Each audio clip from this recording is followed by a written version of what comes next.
Di Meksiko, seorang pria mengaku kepada penyidik. Ia melarutkan mayat manusia dalam asam. Lebih dari 300 orang selama beberapa tahun. Dengan bayaran $600 per minggu. Hanya sebuah pekerjaan.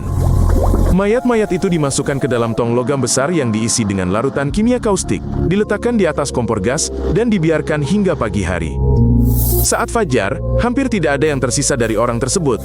Sisanya, berupa gigi dan tulang, dibakar dengan bensin dan dikubur. Di satu halaman rahasia saja, penyidik kemudian menemukan lebih dari 250 kg fragmen tulang. Pria ini dijuluki Sang Koki, diambil dari nama hidangan nasional, sup daging.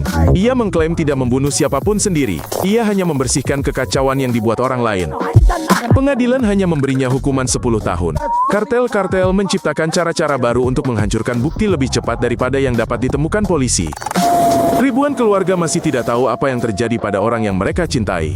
Dan kemungkinan besar tidak akan pernah tahu. Skema serupa ditemukan di beberapa kota. Tong-tong berisi asam disembunyikan di halaman bangunan tempat tinggal, di samping taman bermain, dan di garasi di jalan-jalan biasa. Di satu negara bagian Meksiko saja, lebih dari 15.000 orang hilang. Sebagian besar dari mereka masih hilang hingga hari ini. Jasad mereka mungkin sudah lama lenyap. Para pemimpin kartel mendemonstrasikan teknik tersebut pada sepotong daging sapi. Dalam waktu 2 jam, seluruh potongan daging itu telah lenyap sepenuhnya. Jasad manusia itu hilang pada pagi harinya. Tanpa jejak, tanpa bukti, tanpa nama. Kartel Meksiko menjalankan kamp pelatihan sungguhan untuk calon petarung. Orang-orang dibawa ke sana, dan apa yang mereka sebut pelatihan dimulai. Pada kenyataannya, itu adalah penghancuran kepribadian total. Awalnya, itu adalah pengerahan fisik dan tekanan konstan. Membuat kesalahan saat membongkar senjata, dipukul, mengangkat kepala terlalu cepat, dipukul lagi, menyingkir, mati. Ujian terakhir bukanlah latihan menembak. Petarung muda diperintahkan untuk memutilasi tubuh orang-orang yang dieksekusi di tempat itu juga. Siapapun yang menolak akan menjadi korban berikutnya. Di antara para pelatih, terdapat mantan personel militer dan tentara dari unit tempur terbaik. Orang-orang yang telah dilatih negara selama bertahun-tahun untuk berperang. Sekarang mereka meneruskan pengetahuan ini kepada kartel. Para penyintas mengatakan tidak ada jalan keluar nyata dari kamp tersebut. Mencoba pergi dihukum mati. Ini bukan gulag. Ini adalah pabrik yang memproduksi orang-orang yang bersedia membunuh atas perintah. Beberapa diberi obat untuk mengurangi rasa takut dan menghancurkan kemauan mereka. Setelah beberapa minggu, seseorang tidak lagi dapat memutuskan sendiri apakah mereka ingin pergi. Mereka hanya mengikuti perintah. Ketika polisi menemukan kam-kam semacam itu, mereka meninggalkan jejak, selongsong peluru, borgol, tong, dan tulang-tulang. Pada saat itu, para pejuang itu sendiri telah lama tersebar di seluruh negeri. Kartel membangun pasukan berdasarkan prinsip-prinsip militer. Pengintai, penembak jitu, pasukan penyerang, dan penyandang dana. Mereka bukan lagi sekadar geng. Mereka adalah struktur yang bertempur lebih efektif daripada banyak tentara negara. Kartel Meksiko merekrut anak-anak. Sekitar 30.000 remaja berusia antara 12 dan 15 tahun sudah bekerja untuk kelompok kriminal, menurut data PBB. Awalnya, mereka hanya diminta untuk mengawasi siapa yang datang dan siapa yang pergi. Kemudian mereka ditawari penjualan. Lalu mereka diberi senjata. Selangkah demi selangkah, seorang remaja menjadi pembunuh bayaran. Sekarang kartel merekrut melalui permainan video. Di malam hari, saat orang tua tidur, orang asing di ruang obrolan menawarkan petualangan, uang, dan rasa hormat. Beberapa setuju dan tidak pernah kembali ke keluarga mereka. Seorang anak laki-laki berusia 15 tahun dari kota perbatasan berkata, pertama, dia menjual barang, lalu mereka memberinya foto dan senjata. Dia menyelesaikan tugas itu dan menganggapnya sebagai pekerjaan biasa sepulang sekolah. Selama 20 tahun terakhir, lebih dari 20.000 anak telah meninggal di Meksiko. Banyak dari mereka bukanlah korban, mereka sendiri yang menembak. Sistem ini menghancurkan mereka yang malang di tempat kelahiran mereka. Keluarga yang tidak ingin menyerahkan anak-anak mereka kepada kartel menerima ancaman. Beberapa dibunuh tepat di depan anak-anak mereka. Ini bukan sekadar perekrutan. Ini adalah pembajakan seluruh generasi muda. Diperkirakan 1/4 juta anak lagi berisiko direkrut.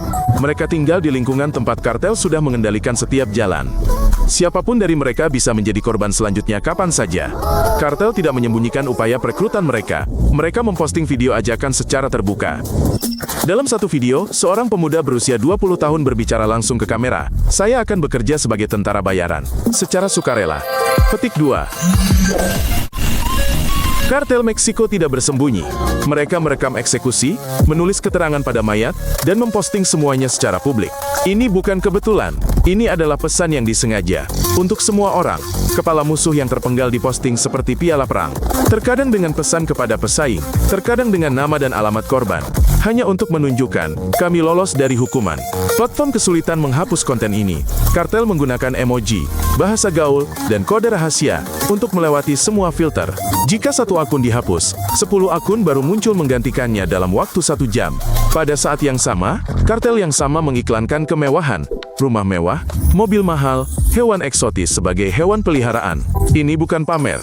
Ini adalah iklan yang ditargetkan untuk mereka yang tidak memiliki apa-apa. Para peneliti menemukan ribuan video yang diberi tag kartel hanya di satu platform. Ini bukan propaganda untuk kekerasan. Ini adalah propaganda untuk gaya hidup. Inilah yang paling efektif bagi kaum muda. Kartel telah menyadari bahwa rasa takut adalah salah satu alat, dan rasa iri adalah alat lainnya. Video dengan jutaan penonton menyampaikan sesuatu yang tidak bisa dibeli dengan uang. Citra kekuasaan absolut yang ingin dimiliki seseorang. Jurnalis yang mencoba melaporkan secara terbuka tentang kartel menerima ancaman, dan bahkan meninggal dunia. Meksiko telah lama termasuk di antara negara-negara paling berbahaya di dunia bagi jurnalis. Kartel menguasai sepertiga wilayah Meksiko. Mereka telah lama melampaui perdagangan narkoba. Mereka memungut pajak dari bisnis, menyelesaikan perselisihan, dan menetapkan aturan mereka sendiri. Di banyak daerah, kartel adalah kekuatan sebenarnya. Polisi menerima uang mereka, hakim menutup mata, dan penduduk telah lama tahu bahwa tidak ada siapapun, dan tidak ada tempat untuk mengadu. Satu kartel besar saja menghasilkan puluhan miliar dolar per tahun. Sebagian dari uang ini diberikan kepada gereja dan makanan gratis untuk kaum miskin. Itulah cara kartel membeli kasih sayang penduduk. Amerika Serikat telah menetapkan kartel terbesar sebagai organisasi teroris dan mengancam akan menyerang basis mereka. Dan kartel sudah beroperasi di puluhan negara di seluruh dunia. Ini memengaruhi semua orang, bukan hanya warga Meksiko. Kartel telah membuka bank, agen real estate, dan jaringan restoran mereka sendiri. Uang dicuci melalui bisnis biasa. Beberapa barang yang Anda beli mungkin terkait dengan mereka. Ketika seorang pemimpin kartel ditangkap, kekerasan tidak berakhir, melainkan meningkat secara dramatis. Perebutan kekuasaan pun terjadi, dan warga biasa adalah yang pertama kali terkena dampaknya. Hal ini telah terjadi berkali-kali sebelumnya. Narkoba yang dijual hampir di seluruh dunia kemungkinan besar melewati tangan mereka. Ini bukan masalah Meksiko. Ini adalah sistem global. Berlangganan saluran ini dan tonton episode lainnya. Ini penting.